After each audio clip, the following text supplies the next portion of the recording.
Halo guys, welcome back again to my channel. Bersama saya Hansen di sini, dan seperti biasanya setiap harinya saya akan membuatkan video seputar cryptocurrency. So, bagi teman-teman yang tertarik seputar cryptocurrency, boleh jangan lupa bantu saya like dan juga subscribe. Jangan lupa juga untuk hidupkan lonceng notifikasinya supaya teman-teman gak ketinggalan update terbaru seputar cryptocurrency. Apa kabar hari ini teman-teman? Semuanya mudah-mudahan baik-baik semua, sehat-sehat dan terhindar dengan yang namanya corona. Hari ini pastinya kita akan update lagi soal Bitcoin, kira-kira prediksi selanjutnya seperti apa yang sedang terjadi sekarang.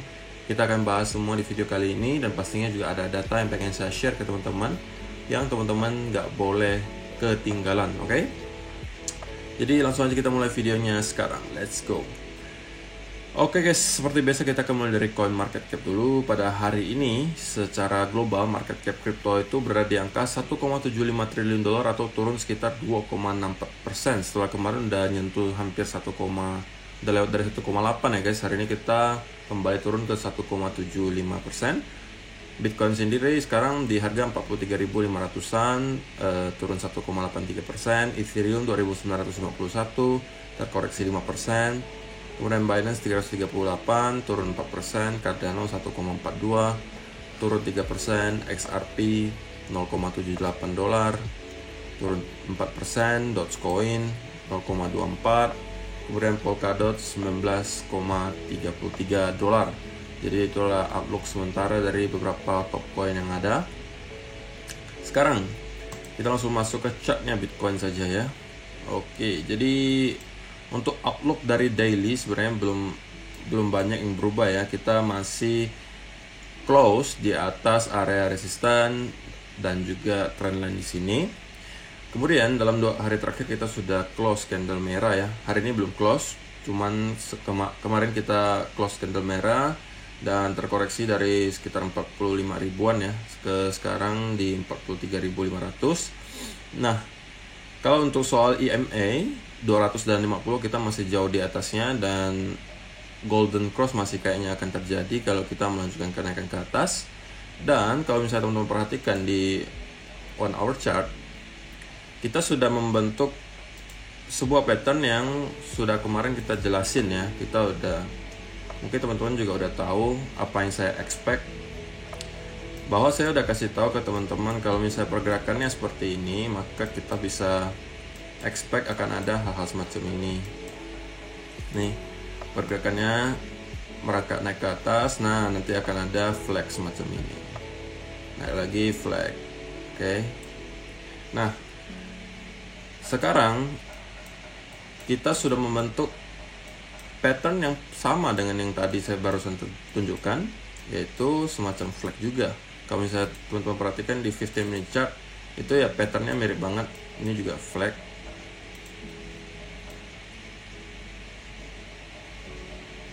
Nah, kalau misalnya teman-teman pengen buy, saya pribadi juga saya masih hold ya guys.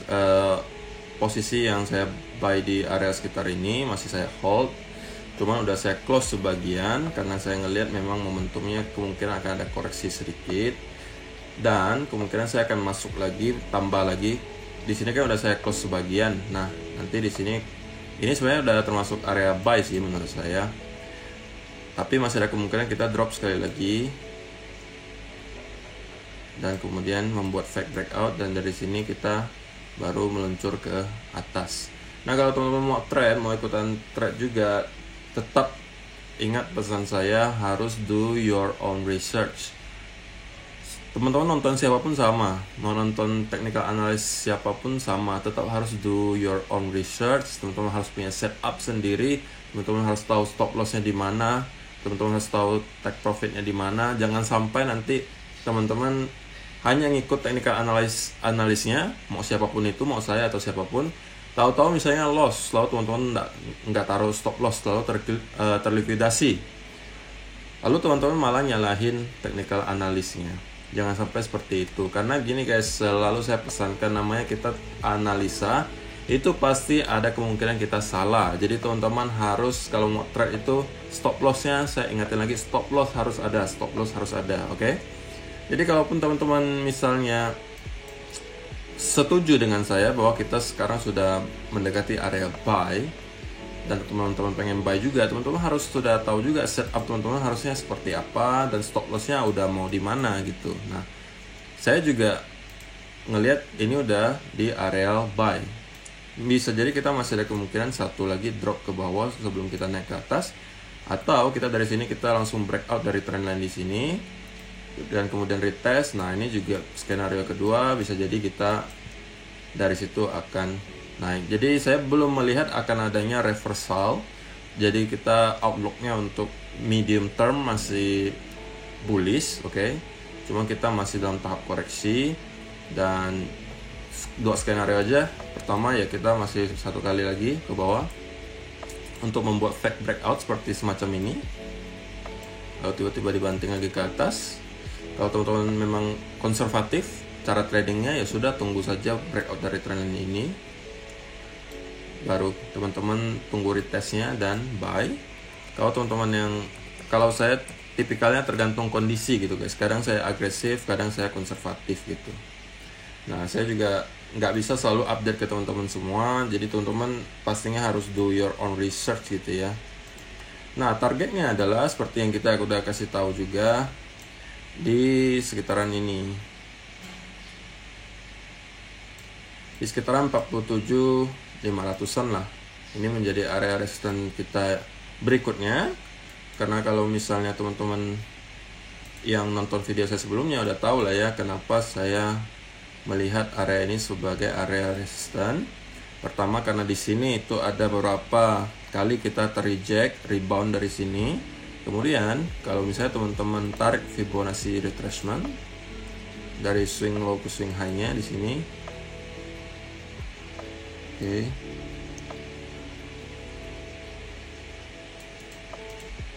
Nah, maka titik 0,5-nya itu pas ada di sini. Oke. Kalau misalnya teman-teman tariknya dari sini,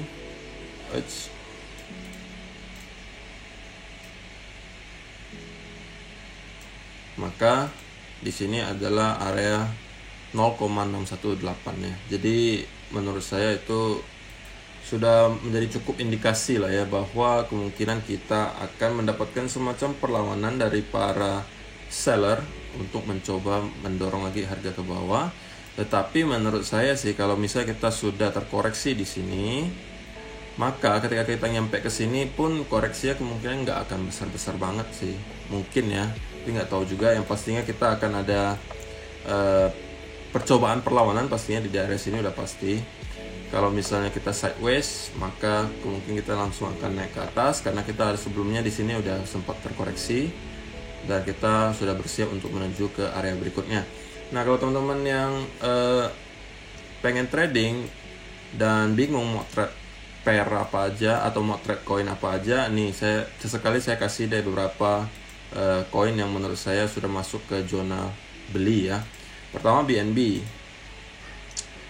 Kenapa BNB? Alasannya BNB sekarang menyentuh trendline di sini.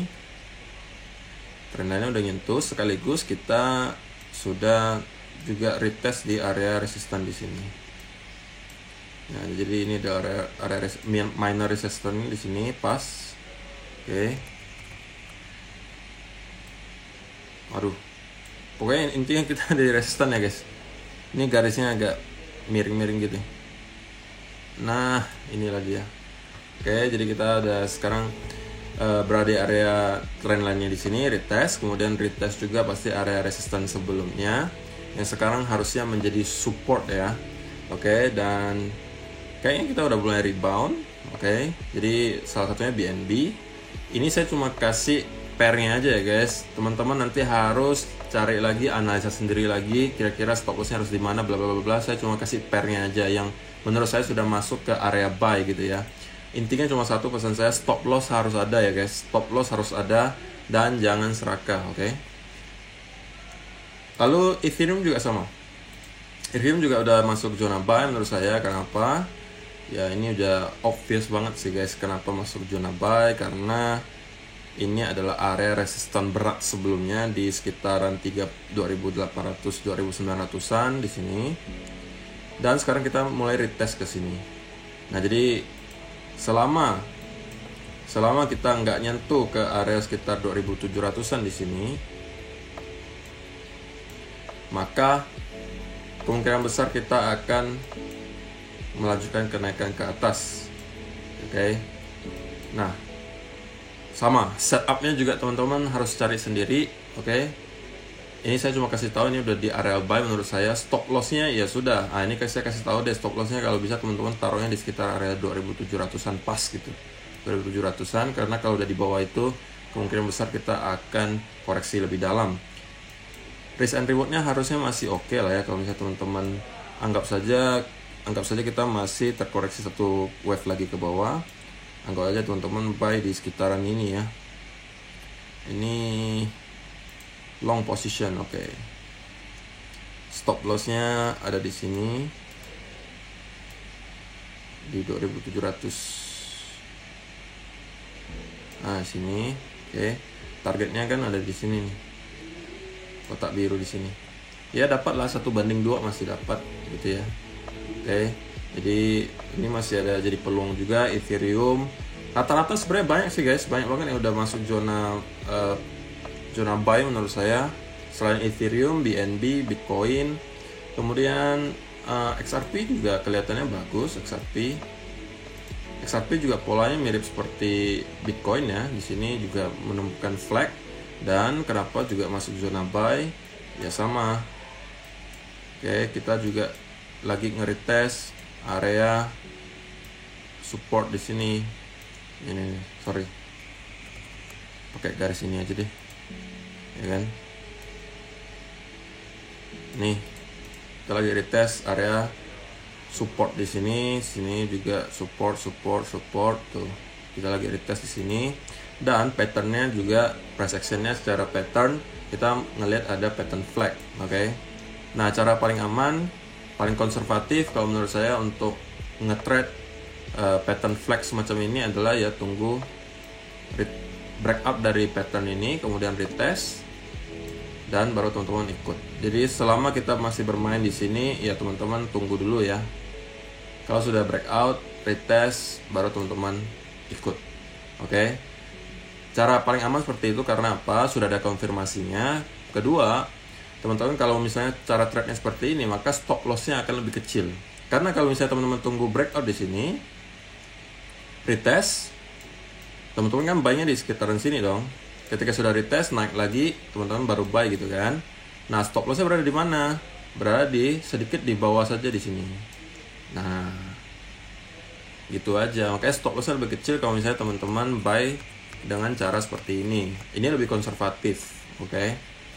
Dan saya memang lebih saranin kalau teman-teman yang masih pemula, yang masih jarang-jarang banget trading, ya sudah pakai saja cara yang lebih konservatif karena lebih aman. Pertama, kedua stop loss-nya lebih kecil, so teman-teman mungkin nggak kena mental gitu ya. Kalau analisanya salah ya nggak kena mental karena loss-nya juga loss sedikit gitu. Oke? Jadi untuk hari ini saya rasa cukup lah ya. Jarang-jarang saya kasih rekomendasi untuk teman-teman, tapi ingat teman-teman, do your own research. Dan kedua, pastinya jangan lupa bantu saya like dong. Jangan pelit-pelit, padahal kan itu gratis guys. Karena itu membantu algoritma YouTube ya. Jadi terima kasih yang sebelum-sebelumnya sudah bantu like. Mudah-mudahan hari ini teman-teman berkenan lagi bantu like. Terima kasih kalau sudah. Kita akan bertemu lagi di video yang berikutnya. Bye-bye.